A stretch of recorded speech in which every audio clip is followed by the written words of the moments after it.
میں آج آپ کے لیے یہ کہنا چاہتا ہوں کہ دیکھیں، یہ آپ ایک بڑے خطرناک موڑ پہ کھڑے ہیں۔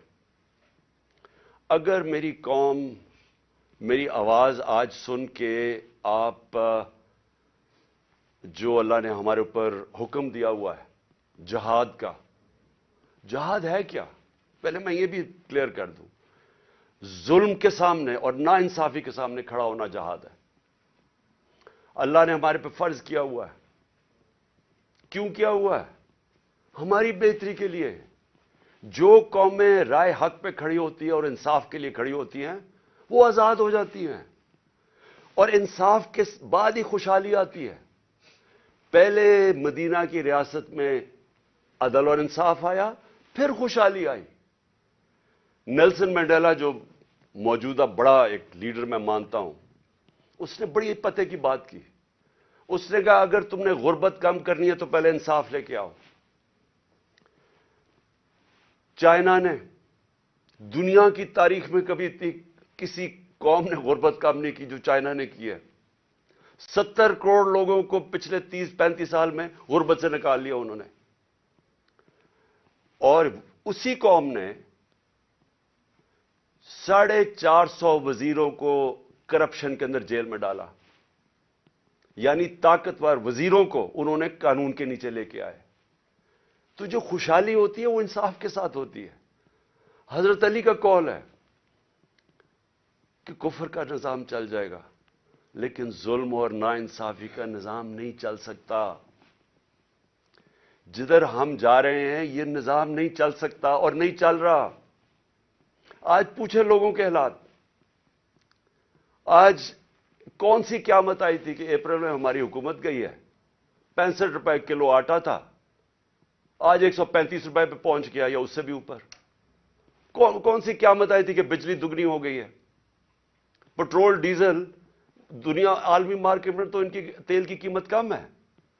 کون سی قیامت آئی کہ یہ قیمتیں ان کی آج ادھر پہنچ گئی ہیں؟ کسانوں سے پوچھیں کون سی قیامت آئی ہے کہ یوریا دگنا ان کو دے رہا؟ 60 ارب روپیہ کسانوں نے صرف گندم کی فصل کے لیے یوریا پہ ایکسٹرا خرچ کیا ہے ہمارے دور سے۔ تو کیا ہوا پاکستان؟ یعنی ہماری حکومت جانے سے اب تک یہ کیا ہوا کہ بجلی آج دگنی ہو گئی ہے؟ بجلی کے بل لوگوں سے پوچھیں، آج عوام سے پوچھیں تو صحیح ان کے حالات کیا ہیں، اور ابھی مزید اور مہنگائی آنے والی ہے۔ لیکن جو اس ملک کے طاقتور ڈاکو تھے انہوں نے اربوں روپے کے اپنے کرپشن کے کیسز ختم کروا لیے۔ 1100 ارب روپے کے اپنے کرپشن کے کیسز ختم کروا دیے اور قوم کو انہوں نے بھیج دیا تباہی کی طرف۔ آج ہمارا ملک، کبھی بھی ہمارے معاشی حالات ایسے نہیں تھے جو آج ہے۔ تو یہ کیوں ہے؟ سوال پوچھیں نا اپنے آپ سے، کیوں ہے؟ ہم سب سے زیادہ، میں پاکستانی، میں آپ کو بتاؤں جب میں مکہ گیا ہوں، مدینہ گیا ہوں، سب سے زیادہ مسلمان پاکستانی مجھے ملے وہاں۔ ہم یہاں تبلیغی جماعت کا اجتماع ہوتا ہے، 20 لاکھ لوگ جمع ہو جاتے ہیں، کیونکہ سارے یا عاشق رسول ہیں، اپنے دین میں ماننے والے لوگ ہیں۔ لیکن کیا وجہ ہے کہ ہم تباہی کے راستے پہ کھڑے ہیں؟ کیوں نہیں اللہ ہماری دعائیں کیوں نہیں سن رہا؟ کیونکہ اللہ نے کئی قانون بنائے ہوئے ہیں۔ سارے جتنے اللہ کے پیغمبر دنیا میں آئے تھے، سب ان کی دو میسیجز تھیں، صرف پیغام دو تھے: انصاف قائم کرو اور انسانیت، یعنی کمزور کی مدد کرو، جو کہ جانوروں کے قانون کے اندر کمزور کی سروائیول آف دا فٹسٹ ہے، کمزور مر جاتا ہے۔ انسانی معاشرے میں ہم اپنے کمزور طبقے کی مدد کرتے ہیں۔ جس کو پہلی دنیا کی تاریخ میں فلاحی ریاست بنائی تھی وہ مدینہ میں بنائی گئی تھی، انسانیت کا نظام آیا تھا۔ تو ہم اپنے آپ سے پوچھیں کہ آج وہ ملک جو خیرات دینے میں سب سے زیادہ ہے، میں اس کے سامنے ہوں، کبھی یعنی کہیں دنیا کے اندر کینسر ہاسپٹل کے اندر 75% مریضوں کا مفت علاج نہیں ہو سکتا، صرف پاکستان میں ہے۔ کیونکہ لوگ جب دیکھتے ہیں، جب کسی ادارے کو، جو خیراتی ادارے کے اوپر جب اعتماد کرتے ہیں، تو اس سے زیادہ کھلے دل کے لوگ ہی کوئی نہیں ہے۔ تو ہم وہ قوم ہیں جو ترستی ہے، جس کا نعرہ تھا کہ پاکستان کا مطلب کیا، لا الہ الا اللہ، عظیم نعرے. ہم نے اللہ سے دعویٰ کیا کہ اللہ تیرے سوا ہم کسی کے سامنے نہیں جھکتے، ہم آزاد لوگ ہیں، ہم نے آزادی کا دعویٰ کیا. آج اپنے حالات ہم دیکھیں، نہ ہمارے پاس آزادی ہے، نہ یہاں خوشحالی ہے، غربت بڑھتی جا رہی ہے، دن بدن قیمتیں بڑھتی جا رہی ہیں. تنخواہ دار طبقے سے پوچھیں کہ کیا حالات ہیں ان کے، پوچھیں آج بزنس مین سے، سب دکان، آج فیکٹریاں بند ہو رہی ہیں. پوچھیں آج بزنس، کون سی، کسانوں سے پوچھیں، کسی سے پوچھیں، خاص طور پہ تنخواہ دار طبقے سے آج پوچھیں کہ وہ گزارا کیسے کر رہا ہے. تو کیا وجہ ہے اس کی؟ میں آج آپ کو بتاتا ہوں. اس کی وجہ ایک ہے کہ یہاں ظلم اور ناانصافی کا نظام ہے. میرے نبی صلی اللہ علیہ وسلم نے کہہ دیا تھا 1500 سال پہلے کہ طاقتور اگر چوری کرے تو آپ اس کو NRO دے دیں اور بیچارے غریب لوگ جیلوں میں جائیں اور پھر سمجھیں کہ اللہ ہماری دعائیں قبول کرے گا. اور اس لیے جہاد اس نے ہمیں کہا ہے کہ ظلم کے سامنے کھڑے ہو، ناانصافی کو قبول نہ کرو.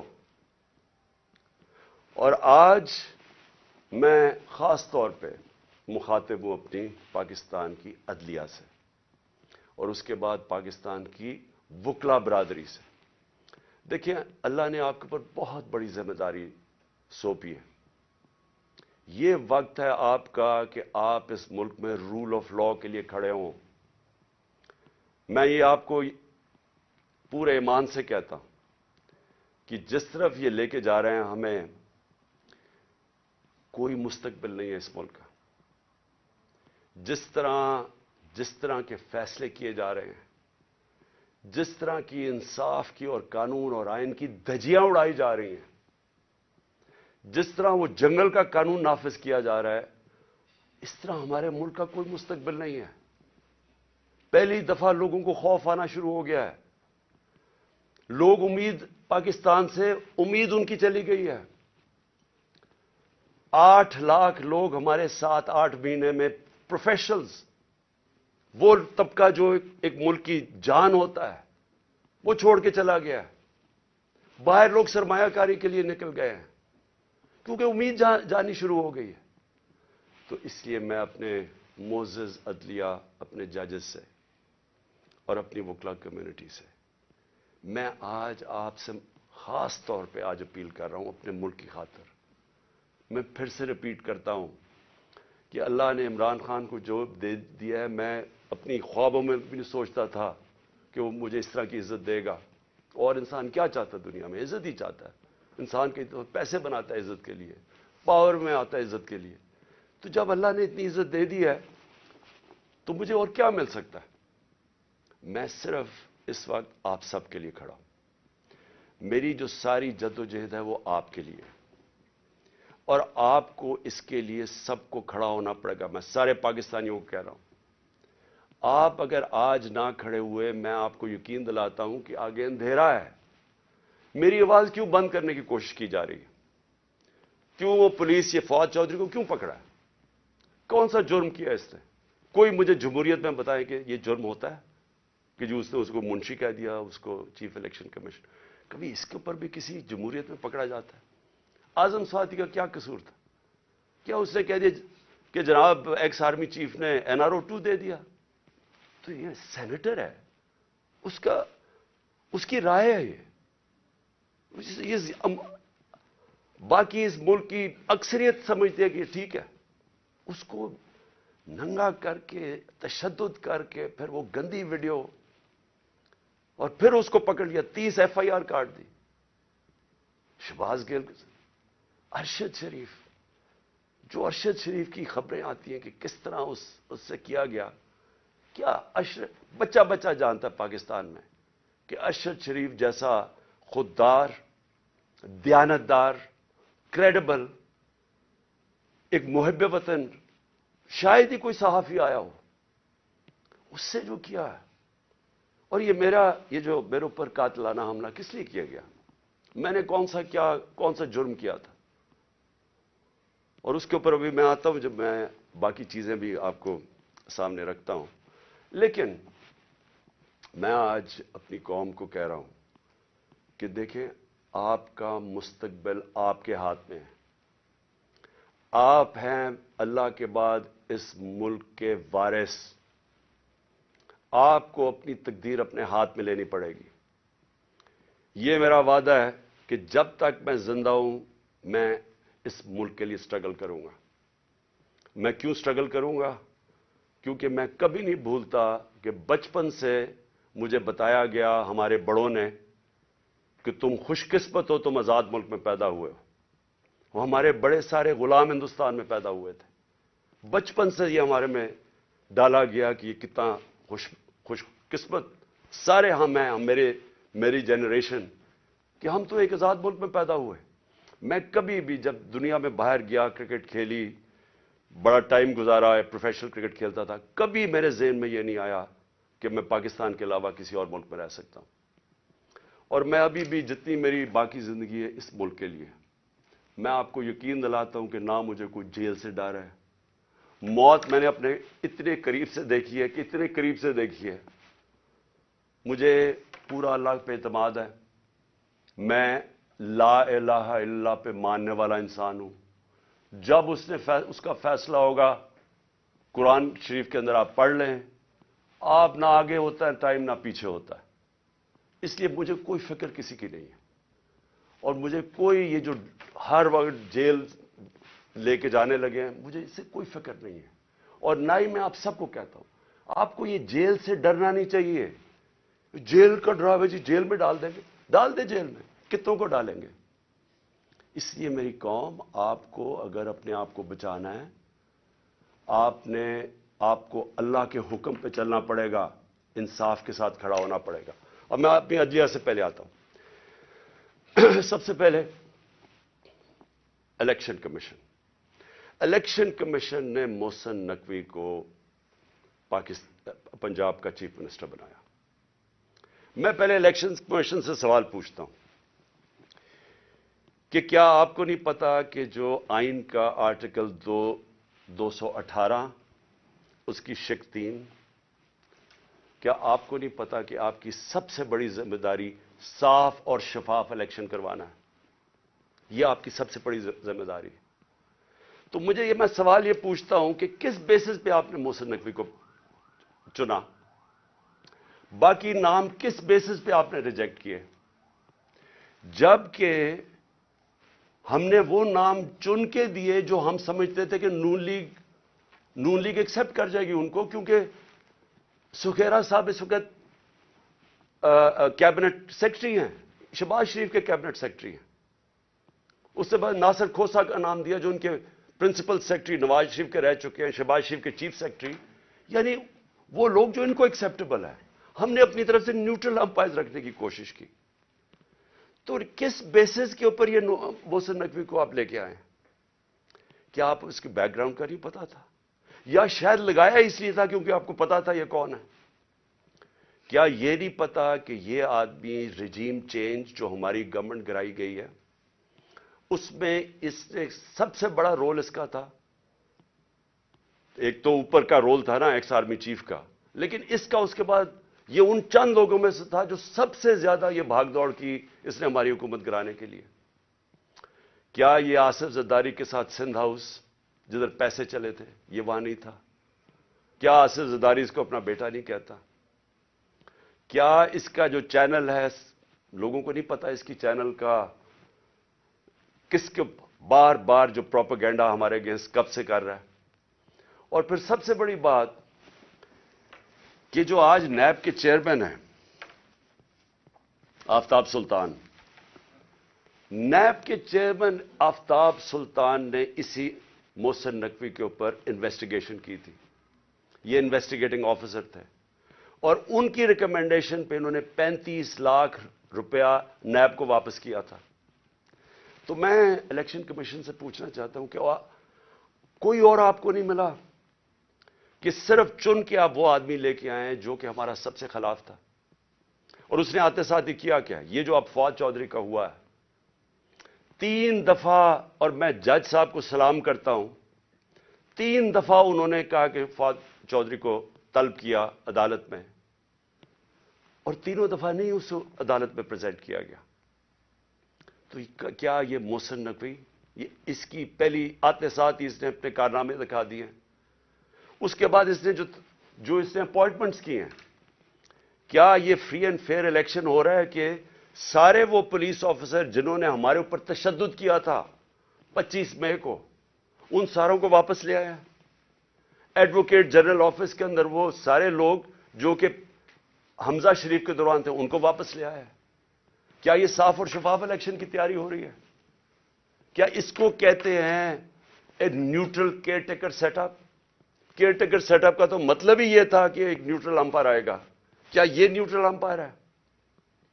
اور ابھی سے ہی پولیس نے ہراساں شروع کر دیا ہے. ہمارے ورکرز کے اوپر 1-2 گرفتاریاں شروع ہوگی اور پلان بن گیا پکڑنے کا. اور یہ جو فواد چودھری کا ہوا ہے, تو یہ ابھی سے ہی پورا پری پلان بنا ہوا ہے. یہ صاف اور شفاف الیکشن کروانے کے لیے محسن نقوی نہیں آیا. یہ وہ کرنے آیا ہے جو میں نے پہلے بھی کہا تھا, جو آصف زرداری نے الیکشن کروایا ابھی کراچی کے اندر, کہ ووٹ بینک ہے نہیں پیپلز پارٹی کا, اور پیپلز پارٹی جیت جاتی ہے کراچی سے. تو یہ الیکشن نہیں ہو رہا, یہ ایک پلان, ایک کانسپریسی کے تحت اس کو رکھا گیا ہے. تو میں اپنی عدلیہ, اور ہم انشاءاللہ یہ کیس لے کے جا رہے ہیں اپنی عدلیہ کے پاس, تو میں اور پاکستانی آپ سے انصاف کی توقع رکھ رہے ہیں. ہم یہ بھی چاہتے ہیں کہ یہ جو اب فواد چودھری سے ہو رہا ہے اور یہ جو آگے ہونے جا رہا ہے, میں ابھی آپ کو پیشن گوئی کرتا ہوں, کیونکہ ان کو سب سے بڑا جس آواز بند کرنی ہے وہ عمران خان کی ہے, تو پورا پلان بنا ہوا ہے ان کا. میں ابھی پیشن گوئی کر رہا ہوں. ہم اپنی عدلیہ سے ایکسپیکٹ کرتے ہیں کہ ہمارے فنڈامنٹل رائٹس کو پروٹیکٹ کریں. یہ تاریخ وہ ہونے لگی ہے, اگر ہماری عدلیہ نہ کھڑی ہوئی تو یاد رکھیں آج تک جسٹس منیر کو کسی تاریخ نہیں بھول سکی. وہ بڑے قابل آدمی تھے, لیکن ایک جگہ جدھر انہوں نے آئین اور قانون کے ساتھ کھڑا ہونا تھا وہ طاقتور کے ساتھ کھڑے ہو گئے. اس ملک نے بھاری قیمت ادا کی ہے اس کی, اور اس کے بعد قیمت ادا کرتے گئے. اس وقت قوم آپ سے ایکسپیکٹ کر رہی ہے, موزز ججز, قوم آپ سے ایکسپیکٹ کر رہی ہے کہ ہمارے حقوق کی حفاظت کریں, ہماری جمہوریت کو بچائیں. یہ جو اب تباہی مچنے لگی ہے ہماری جمہوریت کے اوپر, اور جو ہو رہا ہے اور جو رجیم چینج کے بعد ہوا ہے, میں آپ کو یقین دلاتا ہوں کہ میں مشرف کے مارشل لاء میں اپوزیشن میں تھا. 8 دن مجھے جیل میں ڈالا, تب بھی میں نے کبھی اس طرح کا ظلم, فیشزم, اس طرح کی میں نے کبھی ایک سٹیٹ کو اپریس کرتے ہوئے میڈیا کے لوگوں کو, ہمارے ورکرز کو, میں نے کبھی ایسے نہیں دیکھا جو آج میں دیکھ رہا ہوں پاکستان کے اندر. تو اور مجھے افسوس سے کہنا پڑتا ہے کہ ہماری عدلیہ نے ہمارے فنڈامنٹل رائٹس کی حفاظت نہیں کی. اگر کی ہوتی تو آج یہی وہی جو 25 مئی والے وہ آفیسرز جنہوں نے تشدد کیا تھا, 3 بجے رات کے لوگوں کے گھروں میں گھس کے انہوں نے لوگوں کو پکڑ کے جیلوں میں لے کے گئے تھے, ظلم کیا تھا, لوگوں کو امبیرس کیا تھا. آرٹیکل 14 کانسٹیٹیوشن کا ہماری ڈگنیٹی, ہماری عزت پروٹیکٹ کرتا ہے. انہوں نے سارے لوگوں کو نہ چادر اور چار دیواری کا سوچا, نہ قانون کا سوچا, ظلم کیا. وہ آج آفیسر پھر واپس آ گئے. ہمارے پاس سوائے عدلیہ کے جانے کا کون سا راستہ ہے؟ دوسرا راستہ ہے سڑکوں پہ آ جائیں, دوسرا راستہ ہے ملک کو اور نقصان پہنچائیں جو یہ آگے پہنچا سکے ہیں. اس لیے میں اپنی عدلیہ سے ریکویسٹ کرتا ہوں. اور پھر میں ذرا 2-3 اور چیزیں بتا دوں. جے آئی ٹی, اب جے آئی ٹی بنی تھی, میرے اوپر قاتلانہ حملہ ہوتا ہے. پہلے تو 16 دن کچھ ہوتا ہی نہیں ہے, نہ کوئی investigation. Police F I R کاٹ کے دیکھ دیتی کہ صرف ایک شوٹر تھا اور دینی انتہا پسند نے اٹیک کیا تھا, جو میں پہلے سے ہی سپٹمبر اور اکتوبر میں نے کہہ دیا تھا کہ میرے اوپر واردات ہونے والی ہے اور نام لیں گے دینی انتہا پسند کا. پوری کانسپریسی بنی ہوئی مجھے قتل کرنے کی. میں پہلے کہہ بیٹھا تھا, مجھے پتا بھی تھا اس کے پیچھے کون ہے, اور میں نے ان کے جیسے ہی ہوا میں نے ان کے نام لیے. اپنی حکومت ہوتے ہوئے, پنجاب پولیس ہمارے نیچے ہوتے ہوئے میں اپنی ایف آئی آر نہیں کٹوا سکا. اور مجھے پتا ہے میں کیوں نہیں کٹوا سکا, کیونکہ دوسری طرف طاقتور لوگ تھے.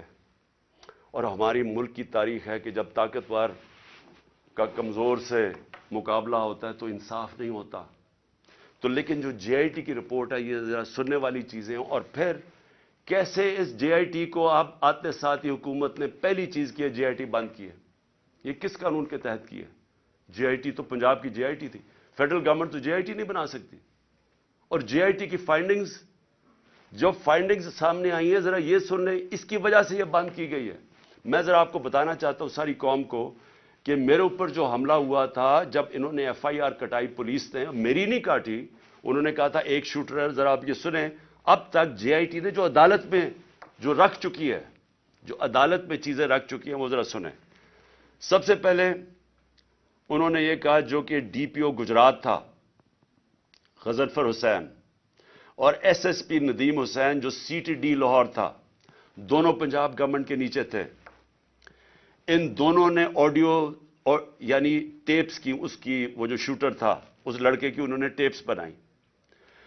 اور جب اس کی ٹیپس بنائی تو جب جے آئی ٹی نے مانگا ان سے ان کا موبائل فون, اور جب جے آئی ٹی نے ان کو بلایا ان دونوں کو, انہوں نے صاف انکار کر دیا کہ ہم جے آئی ٹی میں نہیں آتے.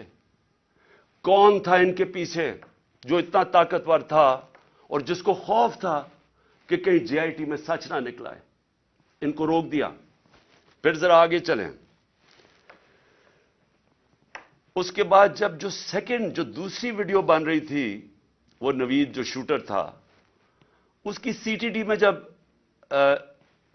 اس کی جو ویڈیو بن رہی تھی, اب ذرا یہ سنیں.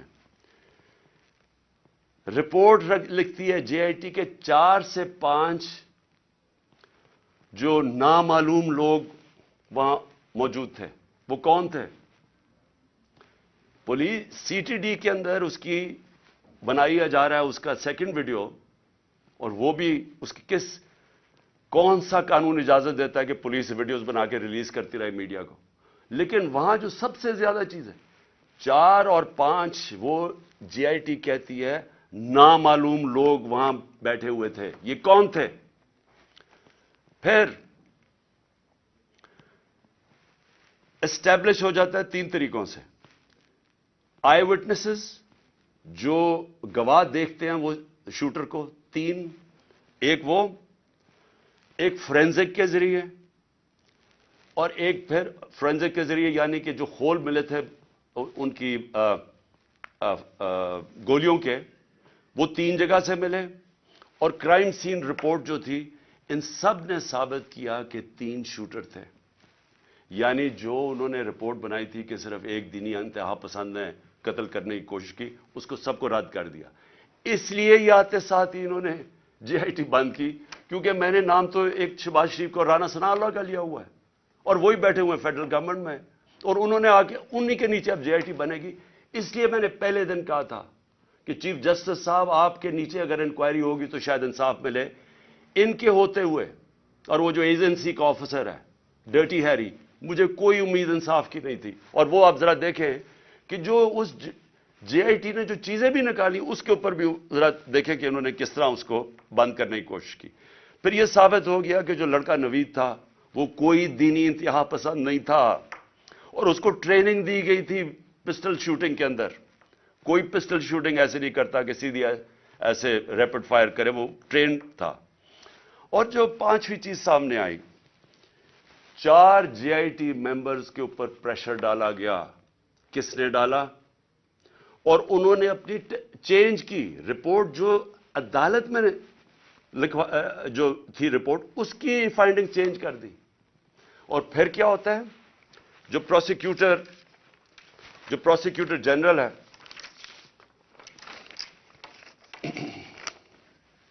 جو انڈیپینڈنٹ انکوائری کرتا ہے ان 4 لوگوں کے اوپر جو اپنے چینج کرتے ہیں رپورٹ, یہ جو 4 جے آئی ٹی ممبرز اپنی رپورٹ چینج کرتے ہیں, انڈیپینڈنٹ انکوائری کنڈکٹ کی جاتی ہے پروسیکیوٹر جنرل آف پاکستان. وہ ان کے اوپر انڈیپینڈنٹ انکوائری کنڈکٹ کرتا ہے, اور وہ کنفرم کرتا ہے, prosecutor general of Pakistan confirm کرتا ہے کہ انہوں نے اپنی غلط ٹیسٹ اپنی بدلی.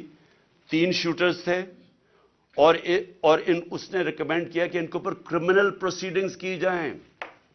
کہ انکوائری کو سیبوٹاج کرنے کے لیے جو 4 JIT ممبرز نے جنہوں نے چینج کی ہے. تو میرا سب سے بڑا سوال یہ ہے کہ آتے ساتھ ہی پنجاب گورنمنٹ جب سے یہ آیا ہے, انہوں نے سب سے پہلے کیوں انہوں نے اسٹڈی کر لیتے, دیکھ تو لیتے کہ JIT رپورٹ میں کیا فائنڈنگز ہیں, بڑی تفصیل میں انہوں نے فائنڈنگز دی ہوئی ہیں. آتے ساتھ ہی اس کو کیوں بند کیا؟ اور پھر جو سب سے زیادہ کام کر رہا تھا, پہلے تو یہ 4 بھگا دیے, جو سب سے زیادہ کام کر رہا تھا, میں اس کا نام دیتا ہوں, وہ بڑا مجاہد, اس طرح بھی ماشاءاللہ ایسے لوگ تھے, انہوں نے آتے ساتھ ہی یہ جو محسن نقوی نے اور کیا کام کیا کہ اس نے جو لڑکا جو سب سے زیادہ کام کر رہا تھا, اس کا میں نام اس لیے بتانا چاہتا ہوں کیونکہ سعید انور شاہ, یہ انویسٹیگیٹنگ آفیسر تھا جس نے کھڑا ہوا اور جس نے عدالت کے اندر چلان دیا. انہوں نے آتے ساتھ ہی اس کو سسپینڈ کر دیا. تو میں اس سے کیا مجھے نظر آتا ہے, اس سے مجھے نظر آتا ہے کہ اگر کسی کو بھی شک بھی تھا کہ اس کے پیچھے طاقتور لوگ تھے جنہوں نے یہ سارا پلان کیا ہے, وہ شک ساروں کے دور ہو جانے چاہیے. یہ پلان تھی کانسپریسی, اور یہ لوگ یہ جو اوپر بیٹھے ہوئے ہیں شہباز شریف اور وہ جو دوسرا ہے رانا ثناء اللہ, وہ بالکل اس کے اندر ملوث تھے. کیونکہ اگر وہ ملوث نہیں تھے, ان کو کس چیز کا ڈر تھا؟ کیوں وہ یہ بار بار JIT کو سیبوٹاج کرنے کی کوشش کر رہے تھے, اور کر دیا. کیوں نہیں چلنے دیا JIT کو؟ بعد میں رپورٹس چیلنج ہو سکتی ہیں, اس کے اوپر کیس تو آگے چلتا ہے, لیکن کیوں انہوں نے کیا؟ کیونکہ ہمارے ملک کی تاریخ ہے. لیاقت علی خان کس نے ان کو قتل کیا ابھی تک کبھی نہیں پتا چلا. بے نظیر بھٹو کوئی پتہ نہیں, ایک دم اس کی جو سین تھا جدھر وہ بیچاری کو شہید کیا گیا, وہ سارا ایک دم کلیئر کر دیا. کس کے انسٹرکشن پہ کیا گیا کوئی کبھی نہیں پتا چلتا. اس لیے یہ جو پورا کور اپ ہو رہا ہے, یہ بھی کیونکہ طاقتور لوگ انوالوڈ ہیں, اس لیے کوئی پوری کوشش ہوگی اس کو کور اپ کرنے کے لیے. میں آگے اب چلتا ہوں. جب جو آئین ہے ہمارا, اور آئین بڑا کلیئر ہے, آئین کا آرٹیکل 105 یہ کہتا ہے کہ جیسے ہی ایک اسمبلی ڈیزالو ہوتی ہے, جیسی اسمبلی ڈیزالو ہوتی ہے تو گورنر 48 گھنٹے کے اندر وہ ایک ڈیٹ دیتا ہے الیکشن کی. یہ آئین کے اندر لکھا ہوا ہے, 105 آرٹیکل 105 میں لکھا ہوا ہے. نہ KP کے گورنر نے ابھی تک ڈیٹ دی ہے, نہ پنجاب کے گورنر نے ڈیٹ دی ہے. سوال یہ کیوں نہیں دی؟ ہم نے اپنی گورنمنٹ کیوں گرائی؟ کبھی سوچا کہ کوئی اپنی گورنمنٹ خود چھوڑ دیتا ہے, ڈیزالو کر دیتا ہے؟ کبھی اس ملک کی تاریخ میں ہوا ہے؟ 60% پاکستان جس کے اوپر ہماری گورنمنٹ ہو, ہم خود ہی کہیں کہ جی ٹھیک ہے یہاں ہم اسمبلیز ڈیزالو کرتے ہیں. میں نے نیشنل اسمبلی بھی اپریل کے اندر ووٹ آف نو کانفیڈنس سے پہلے میں نے وہ بھی کہا تھا کہ میں ڈیزالو کرتا ہوں, الیکشن کروا دیں. تو یہ اس لیے کرتے ہیں, ہم نے اس لیے فیصلہ کیا کہ جب ایک ملک کے اندر سیاسی طور پہ استحکام نہیں ہوتا تو معیشت کے اوپر ڈائریکٹ اس کا امپیکٹ جاتا ہے. ہم نے یہ اس لیے اپنی اسمبلیاں ڈیزالو کی کیونکہ ہمیں نظر آ رہا ہے کہ ملک تباہی کی طرف جا رہا ہے, ڈیفالٹ کی طرف جا رہا ہے. جس طرح میں پہلے کہہ بیٹھا ہوں کہ کسی طبقے سے پوچھ لیں آج پاکستان میں کہ معیشت کا کیا حال ہے, وہ سارے آپ کو یہ کی جواب دیں گے برے حالات ہیں, گر رہا ہے نیچے. تو ہم نے اس کو اس لیے اپنی گورنمنٹس کی قربانی دی کہ ہم یہ سمجھتے ہیں کہ اگر ہم نے اس ملک کو اٹھانا ہے واپس تو سب سے پہلے صاف اور شفاف الیکشنز کی ضرورت ہے. صاف اور شفاف الیکشنز کا مطلب پولیٹیکل سٹیبلٹی. جب لوگوں کو ایک اعتماد ہوگا, بزنس کمیونٹی کو جو باہر بیٹھی ہے, جو اندر بیٹھی ہے, کہ اب 5 سال کے لیے حکومت آ گئی اور پبلک مینڈیٹ کے ساتھ جو بڑے فیصلے کر سکتی ہے, جو ضرورت ہے آج پاکستان کو نکالنے کی اس دلدل میں سے, تو تب ہی ملک اٹھ سکتا ہے. ان کے اوپر تو نہ باہر نہ کسی کو اندر اعتماد رہ گیا ہے. تو یہ تو جتنی دیر چلتی رہے گی لوگوں کی تو تباہی ہے اس کے اندر. تو اس لیے ہم نے اپنی گورنمنٹس ڈیزالو کی تھی. ہمارا سوچ یہ تھی کہ اس کے بعد الیکشنز کی طرف ہم جائیں گے, اور اس لیے قربانی دی تھی. ابھی تک لگ یہ رہا ہے, اور یہ جو محسن نقوی کو لے کے آئے ہیں, اب یہ واضح ہو گیا کہ ان کا کوئی موڈ الیکشن کروانے کا نہیں ہے. میں پھر اپنی عدلیہ سے پوچھتا ہوں کہ اب ذمہ داری آپ کی ہے. آئین کے اندر کوئی گنجائش نہیں ہے. جیسے ہی گورنمنٹ ڈیزالو ہوتی ہے آرٹیکل 105 105 واضح طریقے سے کہتا ہے کہ 90 دن کے اندر آپ نے الیکشن کروانے. اب ذمہ داری آپ کی ہے کیونکہ آپ کو دنیا دیکھ رہی ہے آپ کی طرف کہ کیا یہ آپ کریں گے یا نہیں کریں گے. کیونکہ میں پھر سے کہتا ہوں کہ مجھے افسوس سے کہنا پڑتا ہے کہ ہمارا ملک وہ نہیں بن سکا جو بننا چاہیے تھا. اور اس کی بہت بڑی وجہ یہ ہے کہ یہاں کبھی بھی رول آف لا نہیں ہوا. یا طاقتور ہمیشہ قانون سے اوپر ہے. تو یہ بار بار جب ہم ان سے بھی پوچھتے ہیں, یہ جو بیٹھے ہوئے ہیں اس وقت امپورٹڈ گورنمنٹ ایک ہارس ٹریڈنگ کے ذریعے رشوت دے کے خرید و فروخت کر کے آج بیٹھے ہوئے ہیں اوپر, یہ بھی کہتے ہیں جی ہو جائے گا, کوئی چیز ہو جائے گی, آگے چلے جائے گا الیکشن. بھئی کیسے چلے جائیں گے؟ آئین ہے یا نہیں ہے؟ اگر آپ کا ملک کے اندر آئین ہے اور کوئی قانون ہے تو پھر تو یہ آگے جا ہی نہیں سکتے 90 دن سے. تو یہ بھی آج میں اپنی عدلیہ کو کہنا چاہتا ہوں کہ یہ اب آپ کے اوپر بہت بڑی ذمہ داری آنے والی ہے, کیونکہ یہ جو محسن نقوی کو لے کے آئے ہیں اس کو کوئی ان کا نہیں نظر آ رہا کہ یہ الیکشن کروائیں گے. پھر میں آخر میں اپنی قوم سے بس یہ بات کر کے اپنی بات ختم کرتا ہوں کہ دیکھیں, میں جس طرح شروع کیا تھا کہ اللہ میرے پہ بڑا مہربان رہا ہے, میں اس کا شکر ادا جتنا بھی کروں کم ہے کہ مجھے تو اس ملک میں جو آپ نے عزت دی وہ کسی کو دی نہیں پہلے.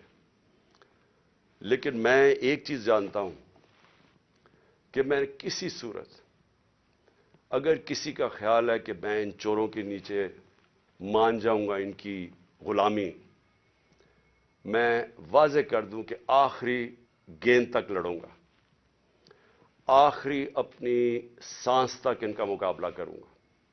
کوئی مجھے نہ جیل اور نہ یہ جو ڈراتے رہتے کوئی فکر نہیں ہے. اللہ نے ایمان دیا ہے, ایمان کی قوت دی ہے, اور سب سے بڑی قرآن کی آیت ہے کہ جو لوگ ایمان لے آئے اللہ ان کے خوف دور کر دیتا, ان کو آزاد کر دیتا. میں ایک آزاد انسان ہوں, میں کبھی غلامی کسی کی نہیں مانتا.